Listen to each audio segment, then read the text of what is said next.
Recording in progress.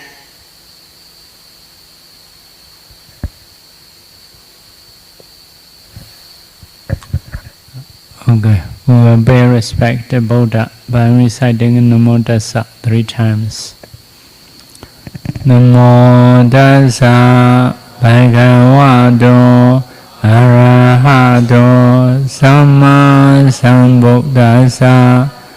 Namo Tassa Bhagavato Arahato Samma Sambuddhassa. Namo Tassa Bhagavato Arahato Samma Sambuddhassa.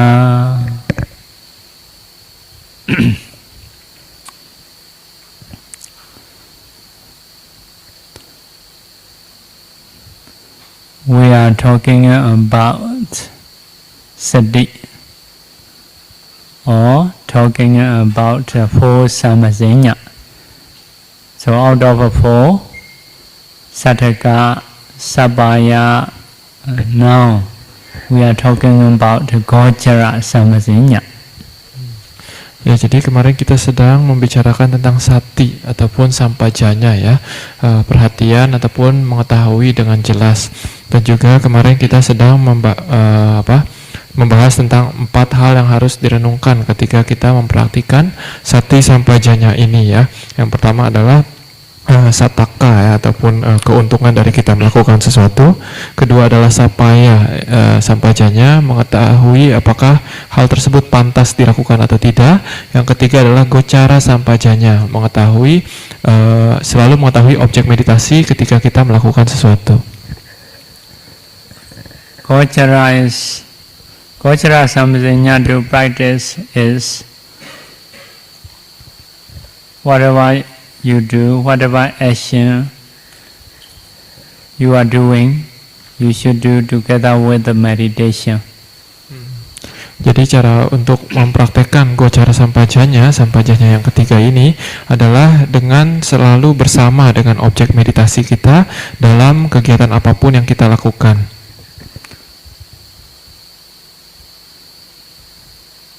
So related to this, for the bhikkhus need to practice gata picha gatika vada, obligation or practicing meditation in a time even going coming and back from the Painabhada. Jadi untuk mempraktekkan ini khususnya untuk para bhikkhu ya hendaknya melakukan yang namanya gata pacha gatika wata ya, yaitu hendaknya selalu bersama dengan objek meditasinya ketika ia bepergian untuk pindapata ataupun ketika ia kembali dari melakukan pindapata. So about this, to be Bhoppa yoga, to be early practice. Bhoppa yoga is early practice, which can produce for attainment, also to get attainment in the next Buddha time quickly by listening short talk, etc. So we need to practice Gata Picha Gatika Vada until Sankharupeka Jnana, Vipassana. Jadi untuk mendapatkan latihan Puba Yoga ya, Puba Yoga artinya adalah latihan sebelumnya ya. Jadi kemarin sempat dijelaskan bahwa jika kita sudah melatih diri sebelumnya, maka kita akan dengan mudah untuk bisa mendapatkan pencapaian-pencapaian tertentu. Misalkan kita ingin menjadi seorang siswanya Buddha sama Sang Buddha ya, di zaman seorang Buddha, ataupun ingin mencapai pencapaian dengan sangat cepat setelah mendengarkan khotbah singkat dari Buddha dan sebagainya. Ini harus kita kumpulkan ataupun kita latih dulu Puba Yoga ini, latihan sebelumnya ini. Yaitu contohnya ya dengan melakukan Gata Pacha Gatika Wata yang tadi ya, selalu bermeditasi ketika pindapata ataupun ketika pulang pindapata sampai kita mencapai tingkat Vipassana Jnana Sankhara Upekha Jnana. So many times we have heard by listening in short talk, they have an attainment in the Buddha time. So many people wish to be like that. So, yeah, no, every bhikkhu is faster. Some bhikkhu, even in Buddha time, even they cannot get a nimitta like that. Have this kind of bhikkhus. So why? What is the cause of knowing quickly? Is one of the practice is a Bhoppa yoga, early practiced. They have practiced in the previous Buddha time or dispensation, until Sankharuppeka Jnana. Even in the time going and coming and back from the Bainabhada. Means they have practiced Vipassana meditation continuously. Ya, jadi banyak orang ingin menjadi seperti ini ya. Kita sering mendengar juga di cerita-cerita di zaman Buddha ya. Seorang bhikkhu setelah mendengarkan khotbah singkat dari Buddha langsung mencapai kesucian ini dan itu ya. Semua orang ingin menjadi seperti ini. Tapi kenyataannya di zaman Buddha sendiri pun tidak semua orang seperti itu. Bahkan tidak semua bhikkhu seperti itu ya. Ada juga bhikkhu yang bahkan nimitta saja tidak muncul-muncul dan sebagainya. Jadi apa yang membedakan bhikkhu yang bisa mendengarkan khotbah lalu mencapai kesucian dan bhikkhu yang sulit dalam latihan meditasinya, yaitu adalah yang tadi kita bahas, yaitu adalah Puba Yoga ini ya, latihan yang telah dilakukan, yang telah dilatih di kehidupan-kehidupan sebelumnya, khususnya di kehidupan ketika ada ajaran Buddha ataupun ketika Buddha masih hidup ya. Jadi dengan seseorang melatih Puba Yoga ini, khususnya Gata Pacchagatika Wata yang tadi ya, ketika pindah patah, maka seseorang ini akan bisa untuk menembus Dhamma dengan cepat ketika Buddha membeberkan Dhamma ya. Jadi khususnya ketika seseorang itu melatih sampai Sankhara Upekha Jnana ya. Ini artinya mereka selalu melatih Vipassana di setiap saat dalam kehidupan mereka. Yeah, this is one reason. Another thing is condition. For example, even in this retreat, we do only 2 weeks, about 2 weeks. But some people are practicing cause and effect, like that. So normally our sequence order to practice is first of all samatha. After that Vipassana. Samatha many objects. Vipassana is a discerning rupa, number 1. Number 2 is a discerning nama. Number 3 is a cause and effect, like a number 3. So number 4 is a rising and perishing. So it is a Vipassana practice. So yeah, just I arrive and teach cause and effect. yeah, this one teaching cause and effect. But not within 2 weeks, because they say in a previous time in some places they have practiced until where, like until Vipassana. Now they want to learn the part of cause and effect. So because of this we have to teach cause and effect. So not within this retreat. In the same way, someone is from the one teacher, maybe Sariputta or Moggallana, or from the Buddha, they have learned. At this time, for this sutta, they are only learning Vipassana part or near the Meghaphala, like that. So because of condition, this sutta is teaching Vipassana and get arhatship. So, but not only this talk, previously they have practiced something. Jadi contoh lainnya ya tentang pentingnya Puba Yoga ini ataupun latihan yang sudah kita latih di sebelumnya.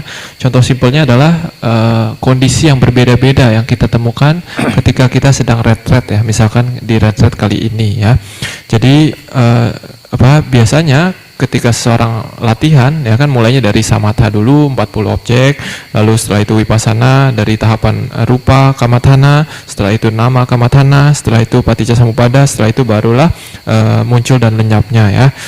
Tapi di sini ketika saya datang ke Taman Sari ini di hari pertama sudah ada orang yang menanyakan ingin berlatih tentang paticca samuppada ya, tentang tahapan vipassana nyana ya.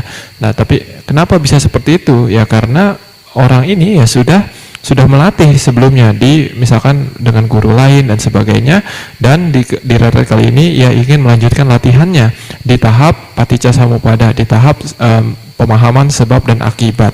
Ya, ini jadi tidak terjadi secara tiba-tiba, tetapi dikarenakan orang ini ya sudah berlatih sebelumnya. Ini seperti yang dijelaskan Buddha di dalam Puba Yoga Sutta tersebut ya. Jadi di zaman Buddha pun banyak yang setelah mendengar Puba Yoga Sutta ini mencapai tingkat kesucian.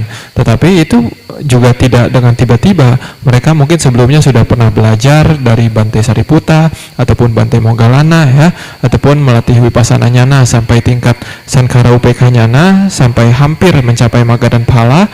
Jadi ketika mereka mendengar khotbah singkat dari Buddha ini, mereka pun bisa memahami artinya dan menembus kesucian ya, bahkan sampai tingkat kesucian arahat.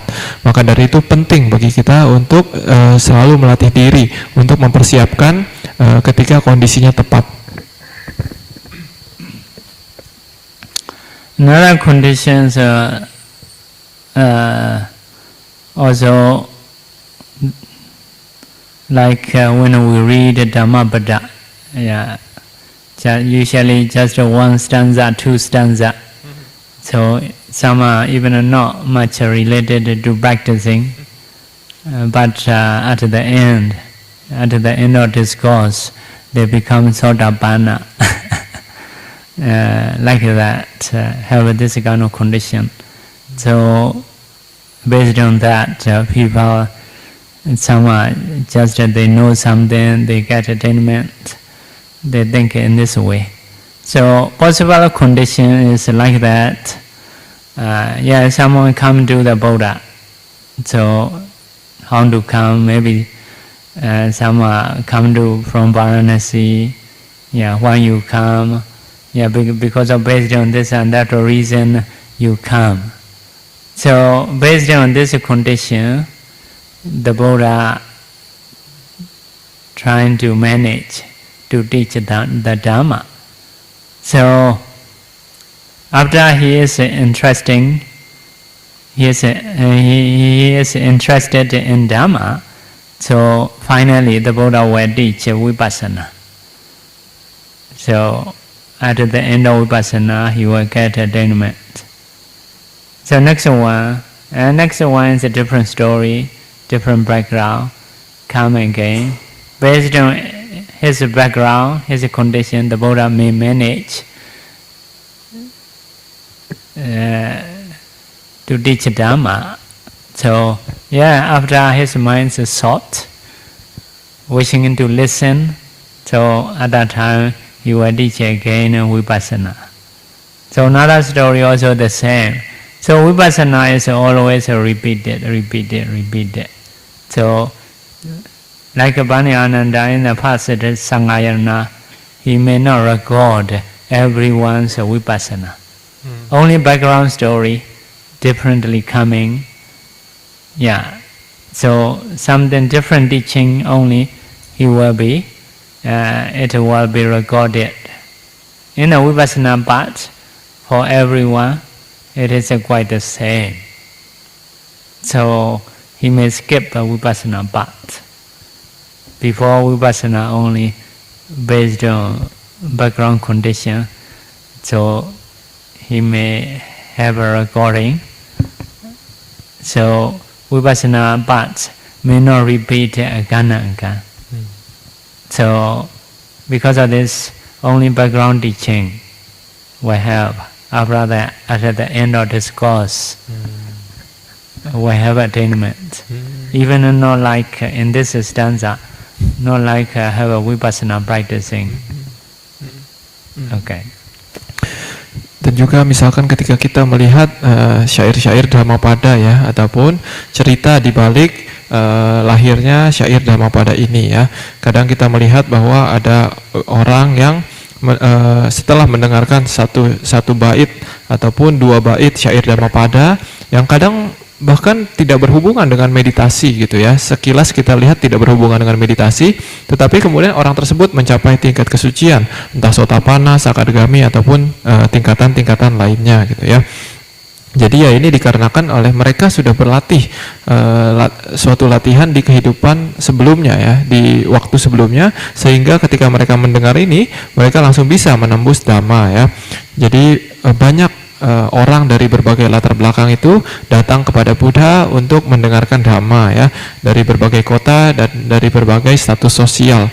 Jadi contohnya misalkan ada orang yang datang dari Varanasi misalkan ya, lalu bertemu dengan Buddha, setelah menyapa, setelah memberikan hormat ya, Buddha memberikan ajaran sesuai dengan karakter orang ini ya, dari tahap demi tahap, dari yang mudah dulu, nanti setelah pikiran si orang ini menjadi lembut, menjadi tenang, maka Buddha pun melanjutkan ke tahap yang lebih lanjut hingga mengajarkan Vipassana ya. Lalu sampai orang tersebut ketika dikira oleh Buddha siap, maka orang tersebut pun bisa mencapai tingkat kesucian ya. Lalu kemudian orang lain lagi datang lagi kepada Buddha, dan Buddha pun mengajarkan sesuai dengan karakter orang ini dan sesuai dengan kesesuaian yang ajaran yang sesuai dengan orang tersebut ya. Jadi yang berbeda biasanya itu hanya latar belakang dari orang tersebut ya. Tetapi sebenarnya instruksi latihan, khususnya instruksi latihan Vipassana ya selalu sama biasanya, selalu mengulang-ulang. Maka dari itu Bante Ananda di Sanghayana yang pertama ya, di konsili Sangha yang pertama itu ya biasanya hanya menceritakan yang berbeda saja. Misalkan latar belakang cerita suta ini apa, orang yang menyebabkan suta ini terjadi apa dan sebagainya. Tetapi biasanya di bagian penjelasan latihan Vipassana ya Bante Ananda langsung singkat saja gitu, orang ini mencapai kesucian gitu. Padahal sebenarnya tidak seperti itu ya, padahal orang itu ya tetap melatih Vipassana dulu sampai mencapai kesucian. Tetapi dikarenakan memang pelatihan ataupun instruksi untuk latihan Vipassana itu biasanya selalu sama, maka biasa bagian yang sama ini ya tidak diulang lagi, hanya bagian yang berbeda saja yang diceritakan di dalam sutta tersebut, di dalam sebagai latar belakangnya dan sebagainya. Jadi untuk latihan Vipassana biasanya itu ya instruksinya selalu sama dan berulang.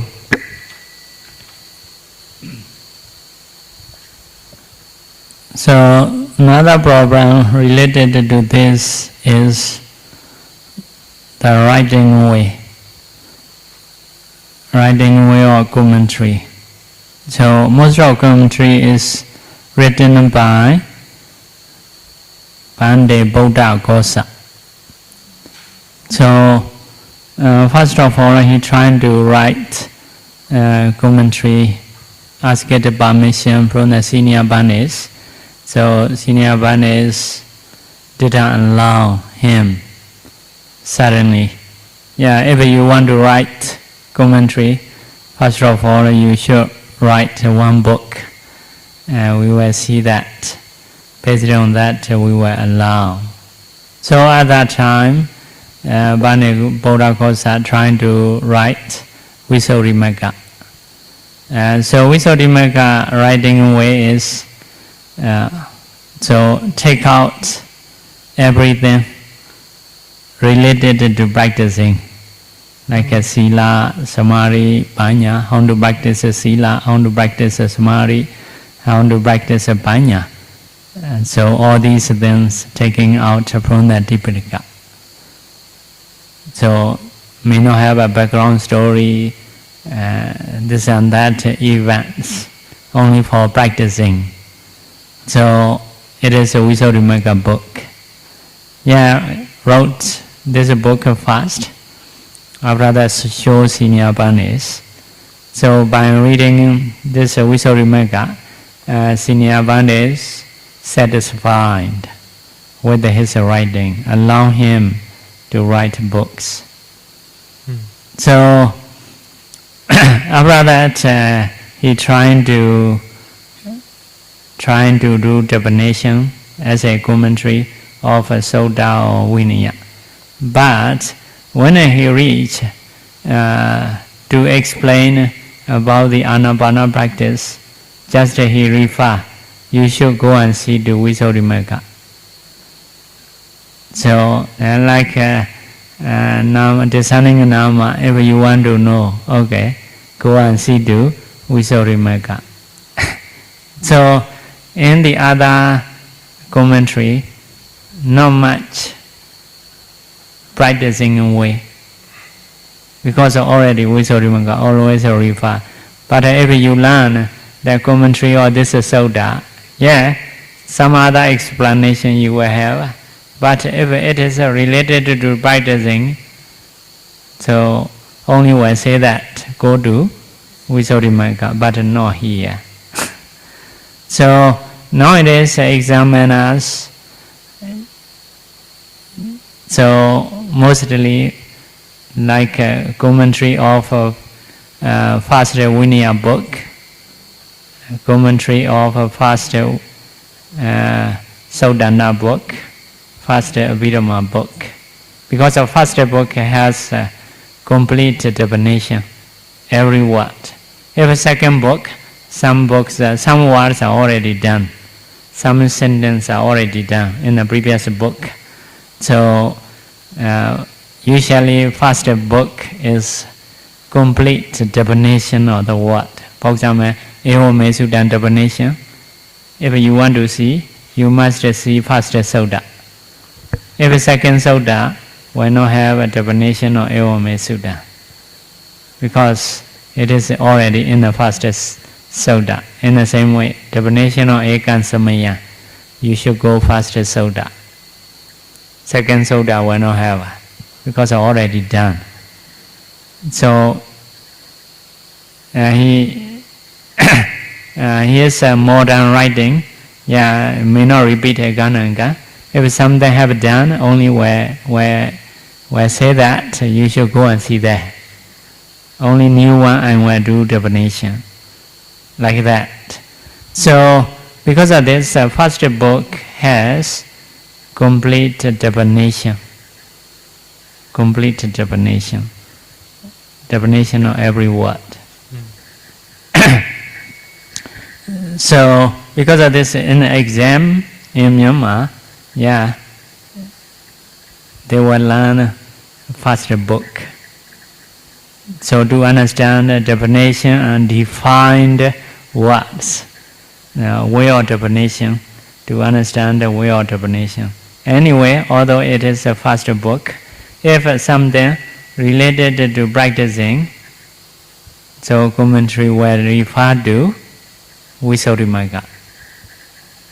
So although they learn this definition commentary, for the practicing, still not enough.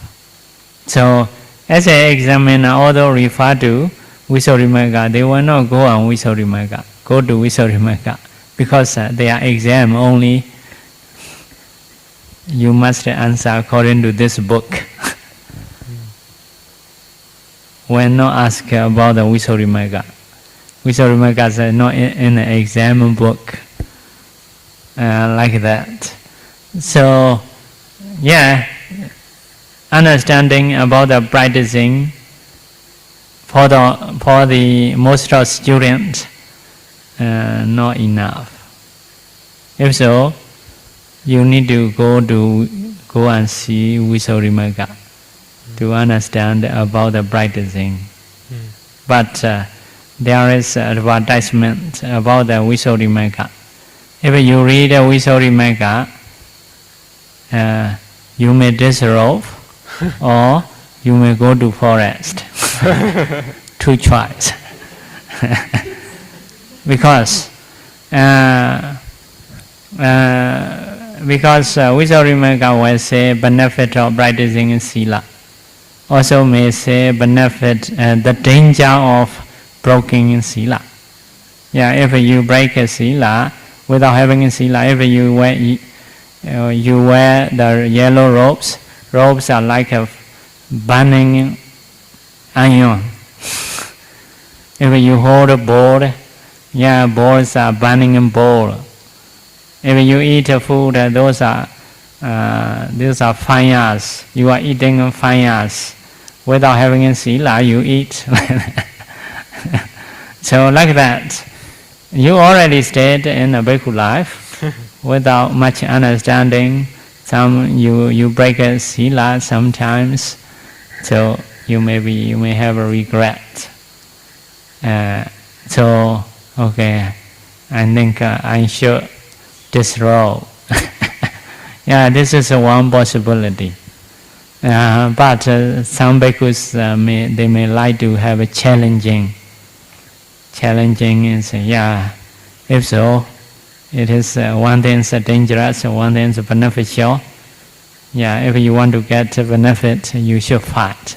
Okay, by staying in a city, you may not be easy to practice Sila Samadhi Panya. Better to go to forest. So, Visuddhimagga as advertisement is if you read Visuddhimagga, you may disrobe or you may go to forest.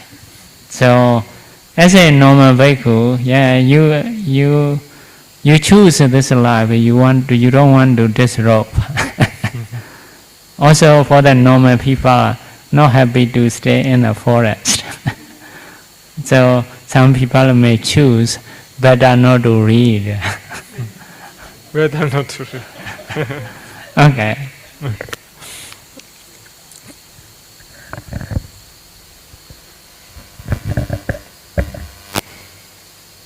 Ya, jadi ini cukup panjang ya.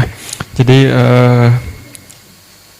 ini tadi berhubungan juga dengan gaya penulisan di dalam kitab komentar ya. Tadi kita sedang membahas bahwa pembahasan Vipassana di instruksi Buddha tentang Vipassana itu biasanya berulang ya, selalu sama biasanya. Begitu juga di dalam kitab komentar kita bisa lihat cara penulisan yang kurang lebih sama, cara penjelasan yang kurang lebih sama. Ya, kita tahu kitab komentar yang kita miliki sekarang itu adalah hasil tulisan dari Bante Buddhaghosa ya. Jadi pada saat itu Bante Buddhaghosa ketika ingin melihat keseluruhan isi Tipitaka dari perpustakaan yang ada di Sri Lanka, pada saat itu beliau meminta izin daripada Thera yang ada di Sri Lanka di sana ya, kepada para bhikkhu senior, meminta izin untuk menulis suatu kitab komentar, untuk merangkum semua kitab komentar ya. Tetapi pada saat itu para bhikkhu senior tidak langsung begitu saja mengizinkan Bante Buddhaghosa untuk menulis kitab komentar yang baru ya. Jadi mereka meminta Bante Buddhaghosa ini untuk menulis dulu suatu kitab ya, suatu tulisan dalam bahasa Pali yang bisa menunjukkan seberapa ahlinya si Bante Buddhaghosa ini dalam penulisan bahasa Pali dan tentang ajaran Buddha Sasana ini ya. Jadi dikatakan pada saat itu Bante Buddhaghosa pun mulai menulis kitab Visuddhimagga ya. Jadi di dalam kitab Visuddhimagga ini hanya ditulis intisari dari pelatihan ya, bagaimana cara melatih sila, cara melatih samadhi, cara melatih panya ya. Jadi tidak terlalu banyak latar belakang cerita dari sutta ataupun winaya di dalam kitab Visuddhimagga ini, hanya intisari dari latihannya saja, bagaimana cara mempraktekkan sila samadhi panya. Lalu kemudian setelah Bante Buddhaghosa menulis Visuddhimagga ini, beliau pun menunjukkan buku ini kepada para bhikkhu senior di wihara tersebut ya. Lalu dikarenakan bhikkhu senior itu mereka merasa puas dengan kemampuan dari Bante Buddhaghosa ini, maka Bante Buddhaghosa pun diizinkan untuk menulis lebih banyak buku kitab komentar setelah menulis Visuddhimagga ini ya. Nah, jadi dikarenakan kitab Visuddhimagga ini sudah memuat seluruh esensi dari latihan sila samadhi panya, maka dari itu kitab-kitab lain, kitab-kitab komentar yang lain, entah dalam sutta ataupun winaya, mereka itu biasanya hanya menjelaskan bagian yang belum dijelaskan di kitab Visuddhimagga. Misalkan hanya latar belakang ceritanya yang berbeda, ataupun suatu kejadian-kejadian yang memang belum ditulis di dalam kitab Visuddhimagga. Tetapi ketika menulis tentang penjelasan bagaimana cara melatih misalkan samatha ataupun vipassana ataupun sila ya, mereka langsung menuliskan bahwa silahkan lihat ke Wisuddhimagga gitu. Jadi hal yang sama yang sudah ditulis di dalam kitab Wisuddhimagga tidak akan ditulis lagi di dalam kitab komentar yang lain ya. Jadi begitu kurang lebih gaya penulisan di dalam kitab komentar ya. Jadi maka dari itu biasanya di dalam kitab komentar itu biasanya yang paling lengkap adalah buku pertamanya. Jadi contohnya misalkan buku pertama dari kitab komentar buku pertama dari Winaya, ataupun kitab komentar buku pertama dari Sutta, ataupun kitab komentar buku pertama dari Abhidhamma ya. Kenapa seperti itu? Karena biasanya di kitab komentar buku pertama itu mereka menjelaskan dengan lebih detail ya. Di kitab komentar kan penjelasannya kata per kata ya. Misalkan Ewame Sutang, Ekang Samayang Bhagawa, Sawatiyang Wiharati dan sebagainya. Jadi di buku pertama mereka akan menjelaskan apa yang disebut Ewame Sutang. Ewame Sutang itu apa? Ekang Samayang Bhagawa itu artinya apa? Sawatiyang Wiharati artinya apa dan sebagainya. Jadi karena sudah ditulis di kitab komentar buku pertama, maka di kitab komentar buku kedua dan seterusnya itu tidak akan diulang lagi tuh apa arti dari Ewame Sutang, apa arti dari Ekang Samayang Bhagawa dan sebagainya, karena sudah ditulis di dalam kitab komentar buku pertamanya. Maka dari itu biasanya saya sudah mengatakan di buku pertama kitab komentar itu biasanya selalu pasti lebih detail dibandingkan buku keduanya ya, karena sudah semuanya kebanyakan dijelaskan di dalam kitab pertama dari buku komentar tersebut. Di zaman sekarang juga biasa seperti itu ya, biasa kalau memang pengulangan ya biasanya tidak akan diulang lagi, hanya menulis yang belum dijelaskan sebelumnya saja ya. Jadi biasanya di dalam ujian kalau di Myanmar ya, ujian mungkin Dhammacharya ataupun Abhiwangsa mungkin ya. Jadi mereka ya harus mengetahui isi dari kitab komentar tersebut. Kitab komentar bukan hanya kitab awal tapi juga kitab komentar saja ya. Bukan hanya kitab awal tapi juga harus kitab komentar juga. Jadi penjelasan cara latihan itu biasa di kitab komentar seperti tadi dijelaskan, biasanya mereka merujuk kepada kitab komentar Wisuddhimagga. Jadi biasanya kitab Wisuddhimagga itu tidak diuji di dalam ujian Dhammacharya ataupun Abhiwangsa di Myanmar ya, karena di dalam kitab komentarnya itu tidak ada penjelasan Wisuddhimagga, hanya ada tulisan bahwa silahkan lihat ke Wisuddhimagga. Jadi di dalam ujiannya tidak diuji Wisuddhimagga, tetapi hanya bagian lain dari kitab komentarnya saja. Jadi kalau bagi kita seorang yang ingin berlatih dengan dalam, ya maka kita hendaknya membaca Wisuddhimagga ya, karena kalau kita hanya membaca kitab komentar biasa saja itu kita tidak akan mendapatkan cara berlatih secara detail, karena di dalam kitab komentar ya balik lagi ketika berhubungan dengan hal-hal yang merujuk pada latihan, yaitu akan merujuk kembali kepada kitab Wisuddhimagga. Jadi mau tidak mau sebenarnya kita harus baca kitab Wisuddhimagga. Tetapi sayangnya ada suatu pepatah ataupun suatu ucapan ya yang mengatakan bahwa kalau Anda baca Wisuddhimagga, pilihannya ada dua. Setelah Anda baca Wisuddhimagga, Anda akan lepas jubah atau Anda akan pergi ke hutan untuk berlatih dengan sungguh-sungguh gitu. Kenapa seperti itu? Karena di Wisuddhimagga itu menjelaskan tentang secara detail bagaimana cara melatih diri, misalkan dari sila, samadhi dan panya ya secara detail. Jadi misalkan untuk sila, ya di kitab Wisuddhimagga itu menjelaskan apa sih manfaat dari memiliki sila, apa sih bahaya dari tidak memiliki sila, dari memiliki sila yang rusak dan sebagainya. Jadi contohnya misalkan orang yang memakai jubah tetapi tidak terjaga silanya, melanggar sila ini dan itu, tetapi mereka masih makan makanan yang didanakan oleh umat, masih memakai jubah yang didanakan oleh umat, masih memakai pata yang didanakan oleh umat. Nah ini akan membawa bahaya yang sangat besar ya, seperti layaknya kita memakan bola api panas ataupun memakai tubuh ini dililit oleh plat besi panas dan sebagainya. Nah, jadi biasanya kalau seseorang yang sebelumnya sudah menjadi bhikkhu tapi mereka tidak mengetahui bagaimana cara melatih yang dijelaskan di dalam Wisuddhimagga ini, setelah mereka membaca Wisuddhimagga, mereka kadang merasa wah ini latihan ini sulit sekali, saya tidak bisa untuk melatih seperti ini. Jadi mereka akhirnya memilih untuk lepas jubah ya, karena mereka takut misalkan masuk neraka dan sebagainya.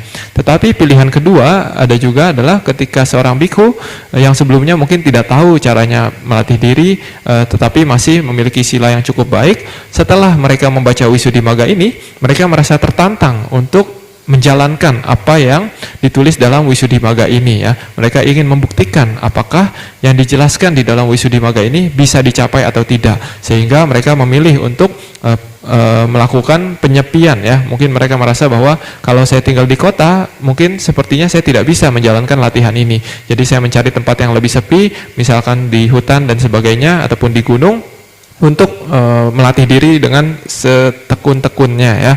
Nah, biasanya untuk orang awam, untuk orang normal, biasanya ya kebanyakan mereka tidak mau hidup susah ya. Mereka tidak mau pergi ke hutan, tidak mau di tempat yang terlalu terasing dan sebagainya.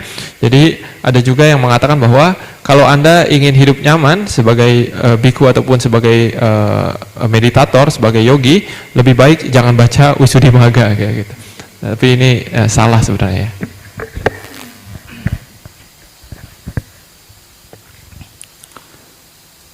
So for the normal learners about the practicing, yeah, so something like not enough. So there is this condition. So but anyway, so in the Myanmar,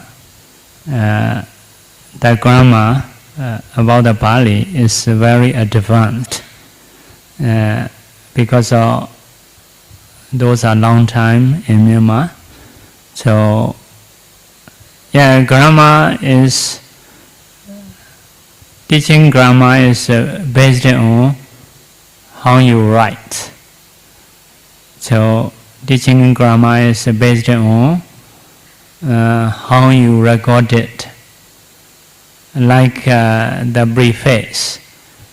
preface of books, based on the way you write in the preface, you have to guide how to learn, like that, how to learn these books. So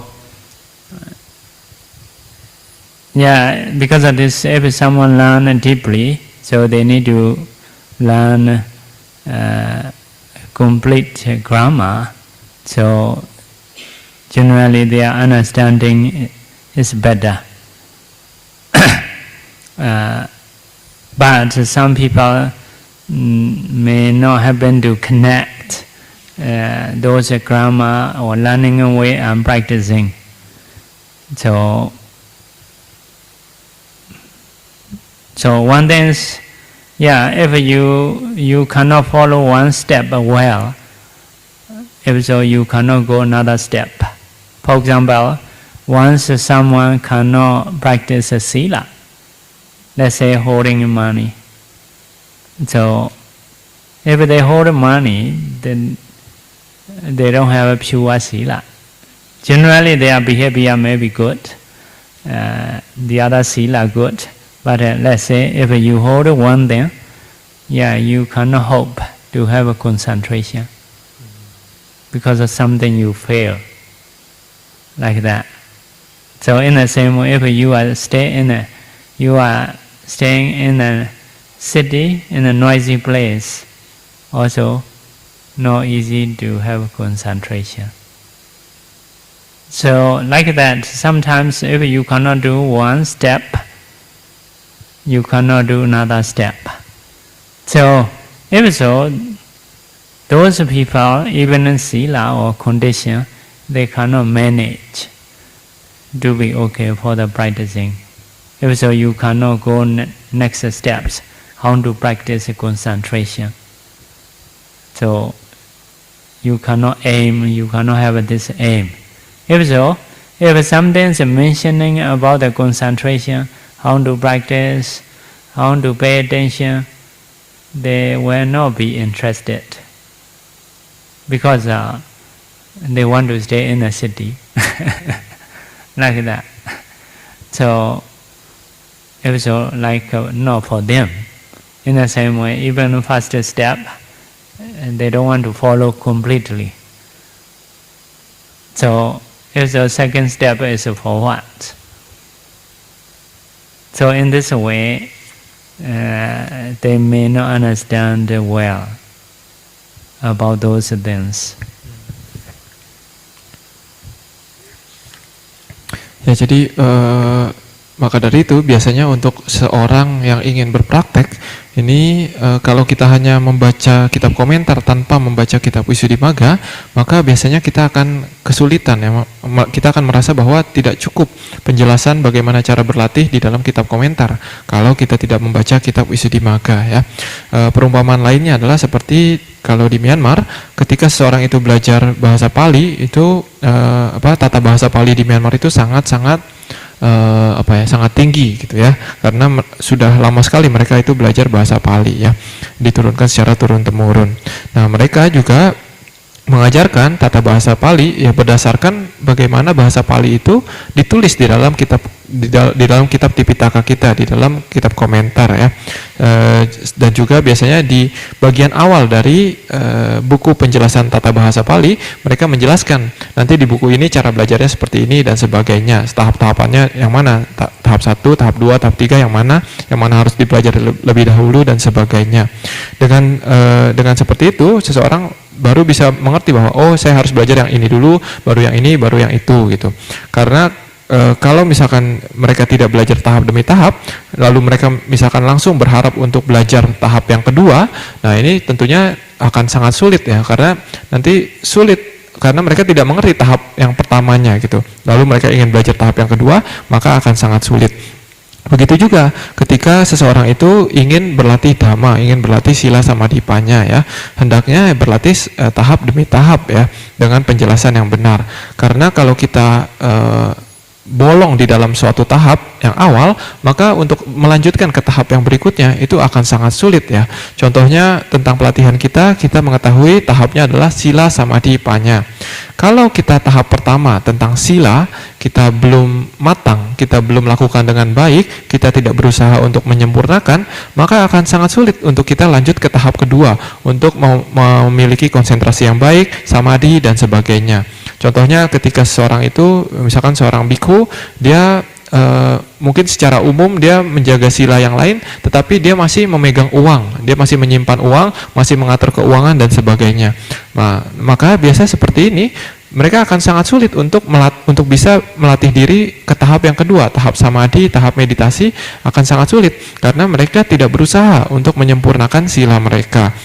Ataupun kalau misalkan seseorang itu masih suka untuk tinggal di keramaian, misalkan tinggal di kota dan sebagainya, maka akan sangat sulit bagi mereka itu untuk mengembangkan konsentrasi. Ini secara umum ya, karena mungkin mereka suka untuk berbicara dengan orang lain dan sebagainya dan tidak ingin melanjutkan latihan ke tahap kedua. Jadi maksudnya adalah kalau kita gagal ataupun tidak berusaha menyempurnakan yang tahap awal, maka nggak usah berharap kita bisa berhasil di tahap yang kedua, tahap yang lebih lanjut gitu. Bahkan kalau misalkan kita tidak berharap ataupun kita tidak tertarik untuk menyempurnakan melatih tahap yang pertama, biasanya kita pun tidak akan tertarik untuk melatih tahap yang kedua gitu ya. Jadi misalkan orang yang tidak mau menjaga sila ya jangan berharap untuk bisa menyempurnakan konsentrasinya ya. Biasanya mereka ya inginnya tinggal tetap di tempat yang keramaian di mana mereka tidak perlu berdiam diri, tidak perlu melatih diri. Jadi kalau kita ingin melanjutkan pelatihan kita ke tahap yang berikutnya, hendaknya kita belajar dan berusaha untuk menyempurnakan latihan kita di tahap yang sebelumnya. So, yeah, because of those conditions, so people want to get attainment quickly. So one cause is to fulfill Bodha Yoga early practice. That means a continuous practice until Sankarupaka Jnana. So if you are practicing continuously in this way, you may get attainment in this life. If you cannot get in this life, in the next Bodha, so with a short talk, you will have attainment like Bane Bahiya or Bogusati or Kumara Kassapa, who has been practiced by climbing cliff, a mountain. Ya, jadi inilah masalah di zaman sekarang ya, kita inginnya tidak berlatih tetapi mendengarkan dhamma pengen langsung mencapai kesucian gitu. Ya tidak bisa seperti ini. Jadi di zaman Buddha pun kalau Anda ingin mencapai kesucian dengan cepat, ya Anda harus sudah pernah berlatih sebelumnya ya, mungkin di zaman Buddha sebelumnya ataupun ketika ajaran Buddha masih ada ya. Ini yang disebut sebagai puba yoga ataupun latihan sebelumnya. Kita harus melatih diri dulu sampai tingkat pengetahuan sankhara upekha nyana ya.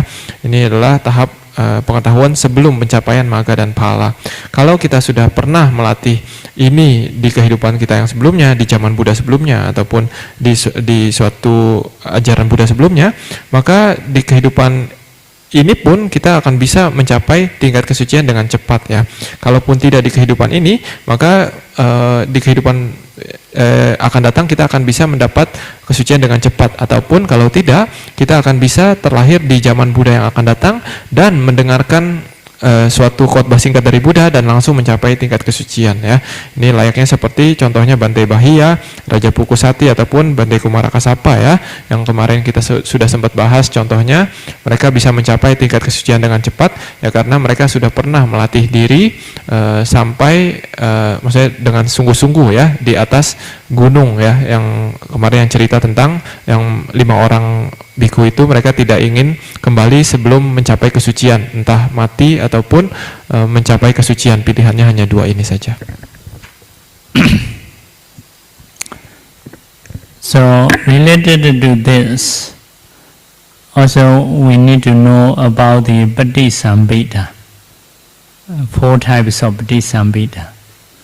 So when we read a sutta, so many times we have heard he got attainment together with the 4 Patisambhida, like that. He has attainment or Meghaphala with the 4 Patisambhida. Yeah, have this saying. So what are 4 Patisambhida? Number 1 is Atta Patisambhida. Atta Patisambhida.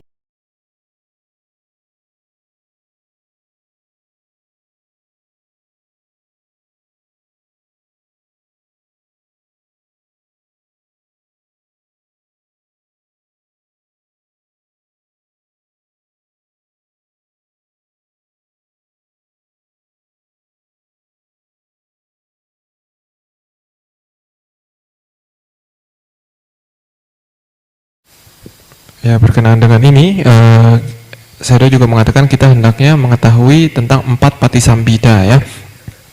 4 Patisambhida ini biasa kalau misalkan di kitab kita sering mendengar ya bahwa ada orang mencapai tingkat kesucian disertai dengan 4 Patisambhida ini. 4 Patisambhida ini biasa diterjemahkan sebagai 4 pengetahuan analitis ya. Apa saja 4 pengetahuan analitis ini? Yang pertama adalah Atta Patisambhida ya. Atta Patisambhida ini artinya adalah kemampuan analitis untuk bisa membabarkan dengan jelas ataupun mengerti dengan jelas makna ataupun manfaat dari suatu perbuatan ataupun dari suatu ajaran, suatu pembabaran. Next one is Dhamma Patisambhida, number 2. Dhamma Patisambhida is knowing the word. Knowing the word or knowing the causes. So atta if a result, here causes. Atta if the meaning, here the word.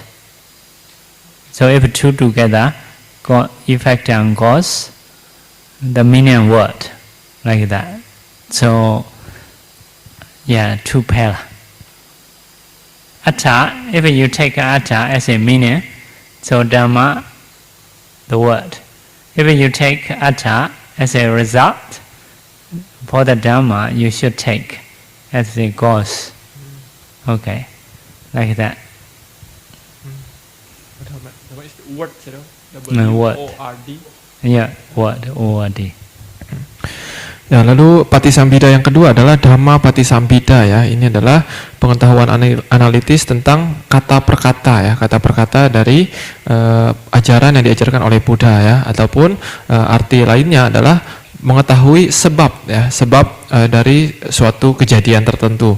Jadi kalau kita gabungkan dua Patisambhida yang pertama ini, Atha Patisambhida dan Dhamma Patisambhida, kalau Atha Patisambhida kita artikan sebagai pengetahuan tentang arti dari suatu kata, maka Dhamma Patisambhida adalah pengetahuan tentang penggunaan kata tersebut. Jadi mereka seperti satu pasang.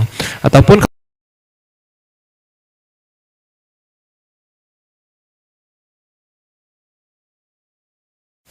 maka Dhamma Patisambhida ini adalah mengetahui sebab dari munculnya suatu keuntungan ataupun manfaat tersebut. Jadi mereka adalah satu pasang ya, Atha Patisambhida ini dengan Dhamma Patisambhida. Next one is Niroti Patisambhida. Niroti is may say that knowing the definition of word. The definition of word is, for example, like say in English, disease. Okay, disease is dis-ease.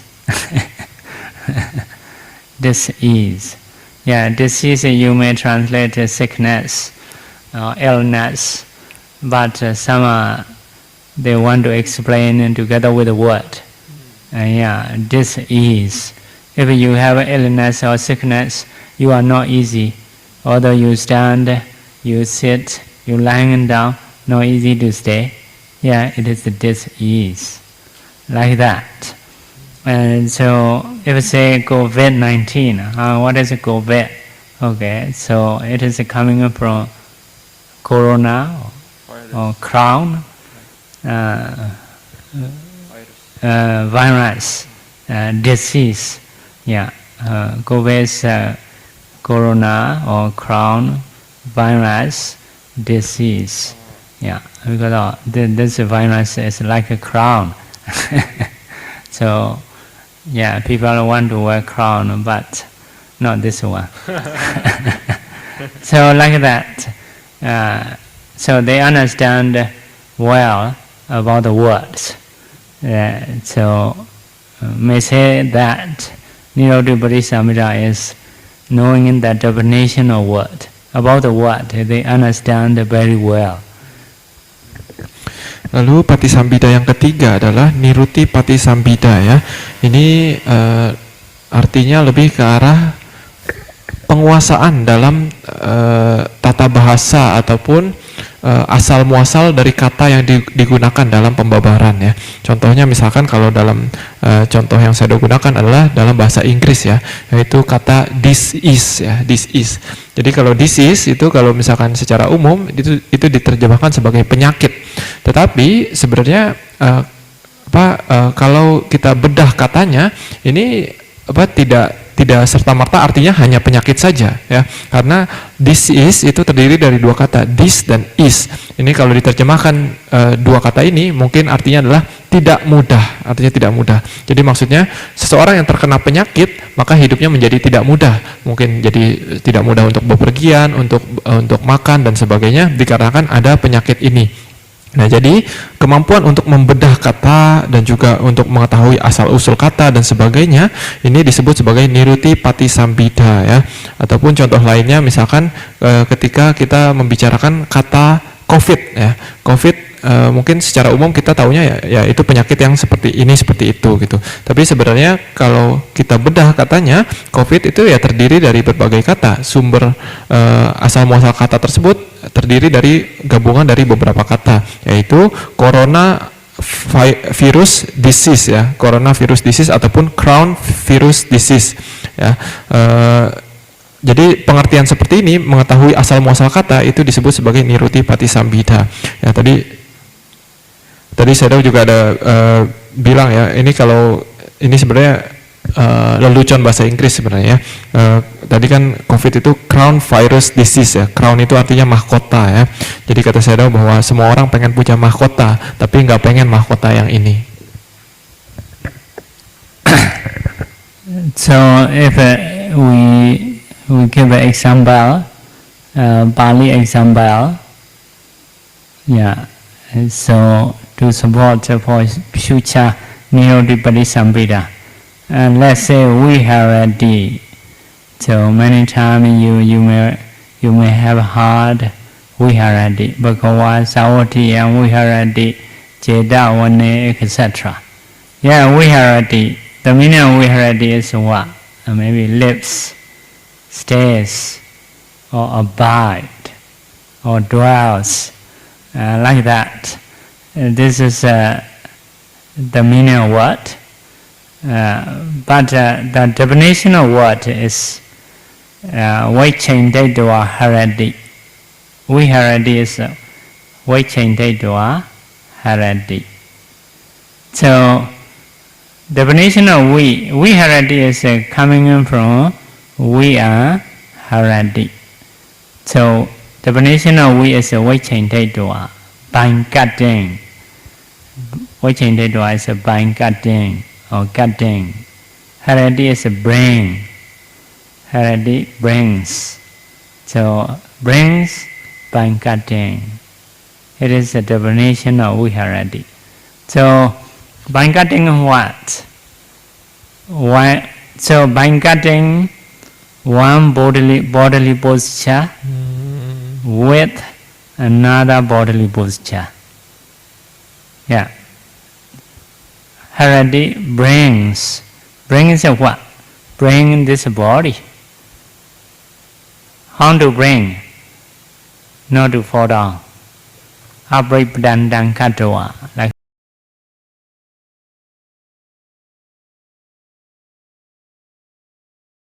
yeah, this is kind of knowledge. This is called Nirotipati Sambhita. Understanding about the Sawati yang Viharati dan sebagainya. Viharati ini kalau kita terjemahkan secara simpel itu artinya adalah tinggal ya, ataupun berdiam ataupun menetap ya. Ini adalah arti secara singkat dari Viharati. Nah, tetapi kalau seseorang yang memiliki Nirotipati Sambhita ini, dia akan bisa memecah ataupun mengetahui asal muasal kata Viharati ini dengan lebih detail ya.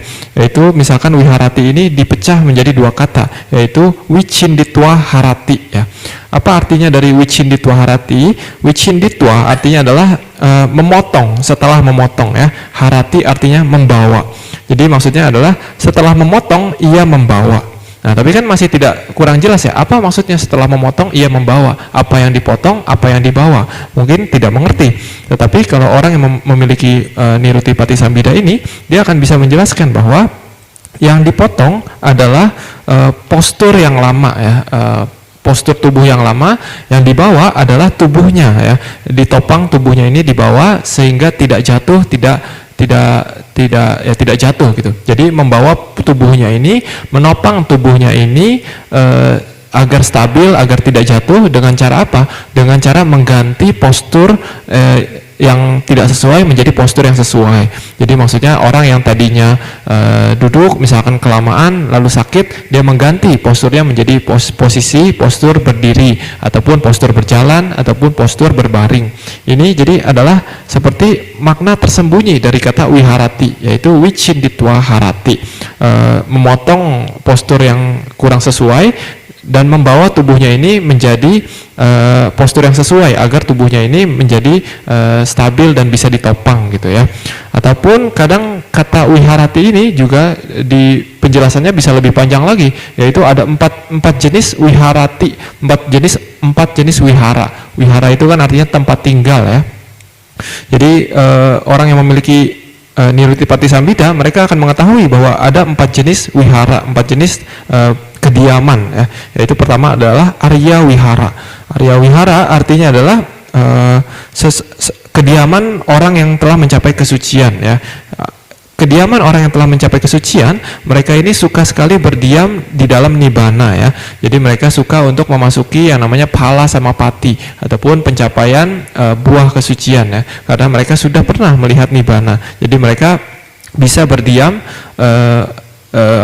di pencapaian tersebut, pencapaian nibbana tersebut. Ini disebut Arya Wihara, kediaman yang pertama, kediaman para suciwan.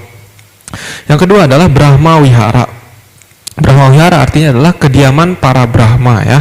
Ini para Brahma biasanya itu berdiam di dalam salah satu dari 4 hal ini, yaitu metta, karuna, mudita, dan UPK ya. Jadi pikiran mereka biasanya selalu dipenuhi dengan hal-hal seperti ini. Makanya 4 hal ini disebut sebagai Brahma Wihara, kediamannya para Brahma, karena pikiran mereka selalu dipenuhi antara 4 hal ini ya. Makanya di alam Brahma tidak ada yang namanya berantem dan sebagainya gitu. Ini disebut sebagai berdiam layaknya Brahma. Yang ketiga adalah Diba Wihara. Diba Wihara artinya adalah berdiam layaknya dewa ya. Jadi maksudnya misalkan untuk pencapaian jhana yang lainnya, seseorang itu bisa tubuhnya itu terasa sangat nyaman, layaknya di alam surga gitu. Jadi walaupun dia masih tinggal di alam manusia, tetapi dia memasuki jhana, dia tubuhnya itu layaknya seperti tinggal di alam surga. Jadi ini disebut sebagai Diba Wihara, berdiam layaknya di alam surga, layaknya dewa. Lalu yang keempat adalah Iryapatha Wihara. Iryapatha Wihara artinya adalah berdiam dalam postur ya. Maksudnya postur berdiri, duduk, berjalan maupun berbaring. Nah, jadi di antara 4 wihara ini, 4 kediaman ini, mungkin seorang misalkan seorang Buddha ya, tidak selalu berdiam di dalam nibbana. Jadi kadang mungkin beliau berdiam di dalam metta, karuna, mudita ataupun UPK ya, di dalam Brahma Wihara. Ataupun kalau tidak sedang berdiam di dalam Brahma Wihara, beliau berdiam di dalam Diba Wihara, berdiam layaknya seorang dewa ya. Beliau memasuki jhana yang lainnya dan sebagainya. Ataupun kalau beliau sedang tidak memasuki jhana, beliau berdiam di dalam Iryapatha Wihara, di dalam berdiam dalam posturnya, di dalam postur duduk, berdiri, berbaring maupun berjalan. Nah, jadi ini adalah penjelasan lebih detail tentang satu kata yang simpel, yaitu wiharati, berdiam.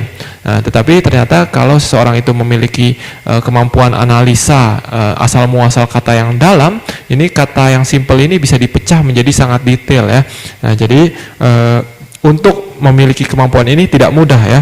Karena untuk memecah kata seperti ini harus masuk akal secara tata bahasa dan harus masuk akal secara arti katanya ya, seperti kata tadi wiharati dipecah menjadi wicinditwa harati. Jadi ini kurang lebih adalah penjelasan tentang Patisambhida yang ketiga, Niruti Patisambhida. Next one is Patibhana Patisambhida. Patibhana Patisambhida is knowing previous 3 Patisambhida, 3 Patisambhida. Maybe like that, some people, they have anger, also they know their self, I have anger. So they have self-awareness. So in the Vipassana practicing also the same. So you practice Vipassana on Arupa, so with the next Vipassana, you need to practice a Vipassana mind, like a Vipassana to Vipassana mind. So this is a kind of practicing way. So for some people, so they cannot know their self. So sometimes they can do something, but they don't believe their self. I can do. Some people, actually they cannot do. They don't have this ability, but they think they have this ability. So they cannot know their self very well. They are this kind of people. Only very few people, they know their self correctly. So this way may say, some people say overconfidence. Overconfidence. So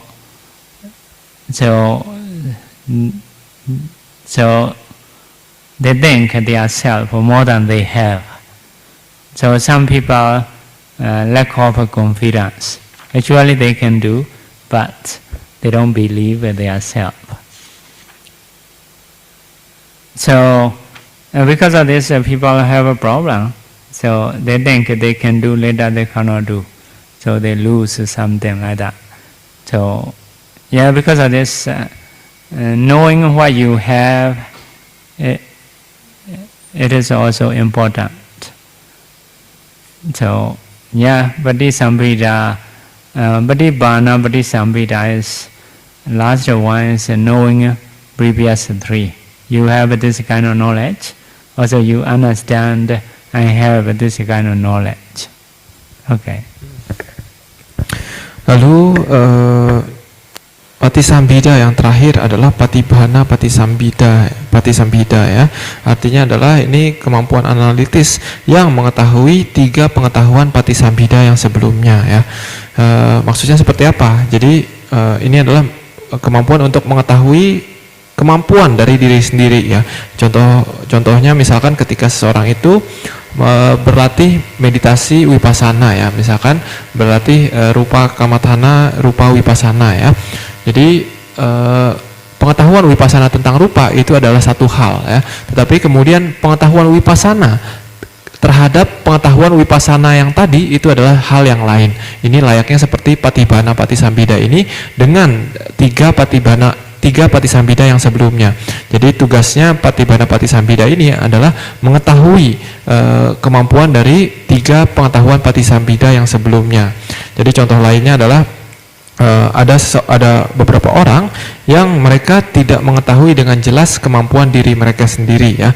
Kadang ada orang yang sebenarnya mereka bisa sebenarnya, tetapi mereka tidak tahu bahwa mereka bisa. Jadi mereka pun meragukan kemampuan diri mereka sendiri. Ada orang yang seperti ini.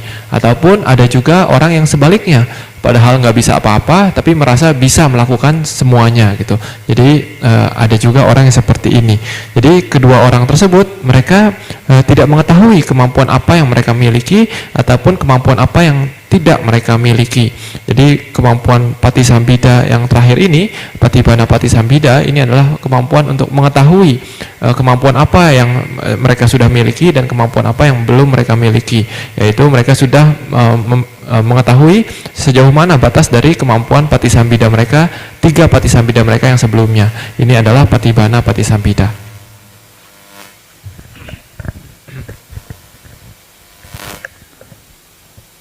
So this is a 4 Patisambhida. So do all noble persons have 4 Patisambhida or not? So yeah, what are the causes? What are the causes of a Patisambhida? So yeah, every noble person have or not? So if not have or not have, what are the causes? So yeah, for that we will learn tomorrow night. Just advertisement. Ya, jadi dengan belajar seperti itu, contoh lainnya adalah ketika seorang itu memiliki Patisambhida ya, mereka akan mengetahui dengan jelas apakah semua orang suci, semua yang mencapai kesucian, mereka memiliki Patisambhida atau tidak ya. Apakah dan juga mereka mengetahui apa sih sebab yang menyebabkan seseorang itu bisa memiliki Patisambhida. Jadi, tapi penjelasan lebih lanjut nanti saya akan menjelaskan besok ya, karena ini sudah jam 8.15. Now we will do sharing merit. Okay. Repeat after me. Idam me punyam Nibbanasa Pacayo Hodu Mama punya bhagam Sava satanam Pajemi Desave Mesamam punya bhagam Labandu Sadhu Sadhu